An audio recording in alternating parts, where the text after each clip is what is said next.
A lot of news to get to on this Wednesday here at noon. I'm Brooke Hash. Thanks so much for joining us. Severe thunderstorms rolling through southern Indiana right now. A warning for everyone in Washington County. Meteorologist Matthew Willoughby is tracking it minute by minute. Yeah, thanks, Brooke. Yeah, we are seeing some storms roll through for us for this afternoon. So we're starting to see that roll in throughout the Louisville metro and within the next hour, but also into southern Indiana as well. So take a closer look into southern Indiana, into Washington County, where you're seeing that a severe thunderstorm warning rolling into Salem right now. So you see the heaviest part of that storm just northwest of Salem. So that's starting to roll through within the next 10 minutes, that is, throughout Salem, Indiana. So that severe thunderstorm warning is expected to be in effect for another 15 minutes, so could be extended, but we'll keep an eye on that as we go towards the next few minutes. Also, want to show you a few showers and storms that's expected to roll throughout the Louisville metro as well. Some of that timing that we're seeing, these storms will roll into Louisville about 1:22. PRP will be at 12:44 for you this afternoon. So just be aware of those storms rolling through on the way for us. None of those storms are severe just yet, but we'll keep an eye to see if they do become a severe thunderstorm warning. Another area we're tracking for you that is expected to roll through our area throughout this afternoon is some storms off to the west, more closer to Evansville. Number of lightning strikes right now, 117. Overall, we are seeing quite a bit of rain out there as well. Some places further west into English and near Corridon, seeing rainfall totals, estimated rainfall totals anywhere from 1.5 inches closer to 2 inches out there for you. But we do have that severe outlook for you for day one. We're still under a marginal risk, but places further out west into Evansville still under a 2 out of 5 risk on that scale, which is a slight risk. Looking outside for you at our U of L Health Louisville Metro Cam, temperatures really warm out there, and that's causing a lot of fuel for those storms that we're seeing this afternoon, as temperatures are into the 60s, closer to 70 degrees in Munfordville and into Litchfield. Overall, looking across the state, Paducah is at 76 degrees, Bowling Green is at 73 degrees, E-Town at 65. You give a look at that hourly planner, we'll still see a few showers throughout the afternoon, but eventually drying out by this evening as temperatures start to fall into the mid-60s. I'll be timing out more of those storms in just a few minutes. Back over to you, Brooke. Matthew, thank you. Today, we've learned the names of 4 of the 6 U.S. service members killed in the Iran conflict. It is one of our top stories here at noon. The 6 were killed in that first day of fighting after Iran launched a retaliatory attack on the Control and Command Center in Kuwait just hours after the first strikes were fired. Take a look behind me, before and after pictures of that center there. You can see what it was versus what it is now. The ground charred, the building severely damaged in that strike. Here are the 4 who we know have been identified so far from left to right. Sergeant Declan Cody of Iowa, Sergeant First Class Noah Teachins of Nebraska, Sergeant First Class Nicole Amar of Minnesota, and Captain Cody Cork of Winter Haven, Florida. Now, the Department of War said the 4 soldiers were assigned to the 103rd Sustainment Command in Des Moines, Iowa, which operates under the 1st Theater Sustainment Command based out of Fort Knox, Kentucky. The mayor of Radcliffe, J.J. Duvall, told us the city there is opening its arms to that military community. We want to continue to support missions at Fort Knox. We want to continue to support any action that the military takes. And obviously, with the headquarters located here at Fort Knox, that connection that we have, we just want to make sure that the community is supporting the installation. Retired Brigadier General Rob Givens of Louisville spoke with us about his experiences. The retired Air Force fighter pilot was one of the first to fly over Iraq in Operation Desert Storm.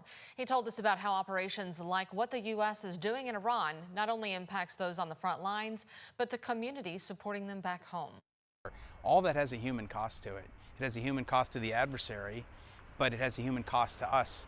Not just the soldiers that lose their lives, obviously, but those that experience it. You cannot go to war and come home the same way you went.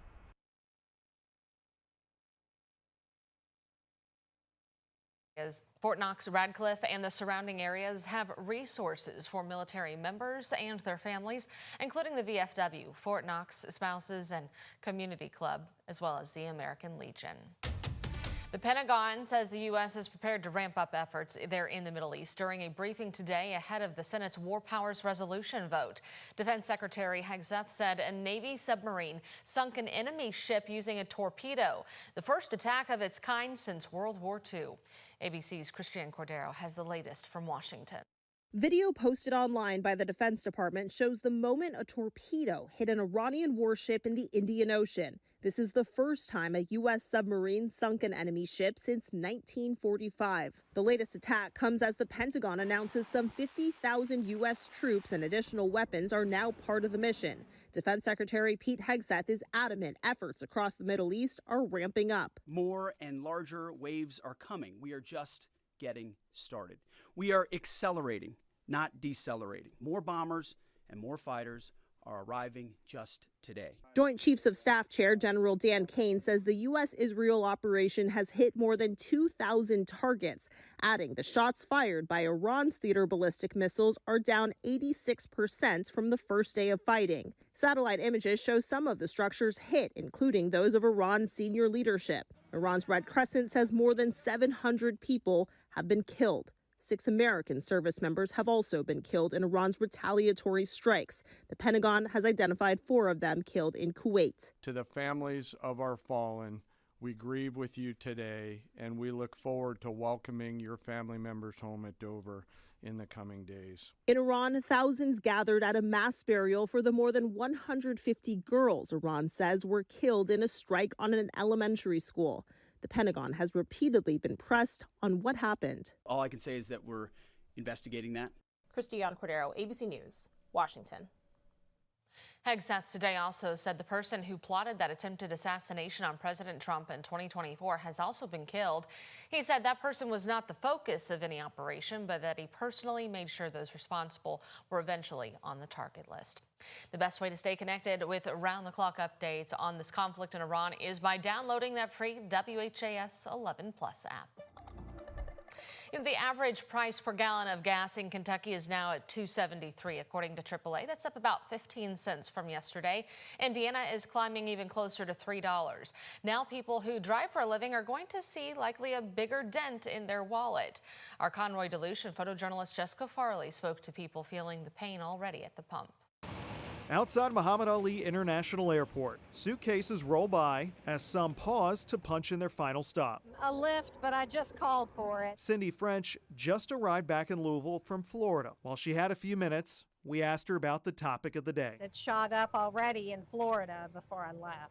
I follow the news very closely. Less than 4 days after the first strikes in Iran, gas prices started to climb. That's already having an impact on Z-Trip taxi drivers. If I am picking you to downtown and I am taking $25 and the gas keep rising, but I'm not allowed to charge more. So, it makes work very difficult. They told us they pay for gas and a daily license. We pay lease every day, 88 plus tax. If they stay parked, drivers don't make money. Some drivers I know they're not taking day off.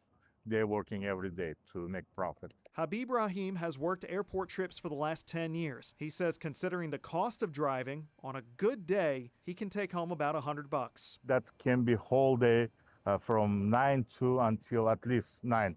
12 hours, sometimes more than that. If the strikes overseas continue and gas prices continue to go up, that will hit his wallet, along with every other Z-Trip driver. I'm hoping for the better. That's everything going to be finished quick as possible. If the price keep going up and I'm not making money, I might have to look for something else to survive on, not to drive. At a time when budgets are already tight, a bill that anyone who gets behind the wheel pays, it's going to take a bigger chunk of it. People have to choose between bills and groceries, gas, groceries, medicine. It's bad.